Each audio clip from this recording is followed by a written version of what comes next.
Hi guys, paano ba gumawa ng pin code access? Okay, close muna natin. First, pumunta lang sa accounts.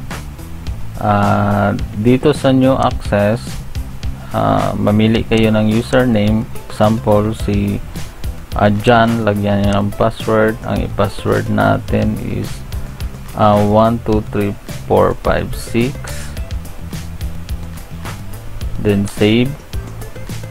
Okay, now balik kayo sa invoice and then click nyo itong delete. Yan, ito enter nyo lang 123456. yan, deleted na.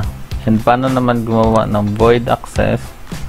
Kagaya nito, the same pa rin. Punta lang sa menu, accounts, new access. Example, si manager. May manager na pala. Delete muna natin itong manager. Example, si manager, lagyan natin ng access. Yan, ang password niya is 56789, then save. Okay, punta lang sa menu, invoice, void natin, void. Okay, ang username manager, ang password is 56789, login. Okay, click natin ang delete. Okay, the same lang po ang password doon sa pin code at sa void access. Sample 56789, enter. Yan.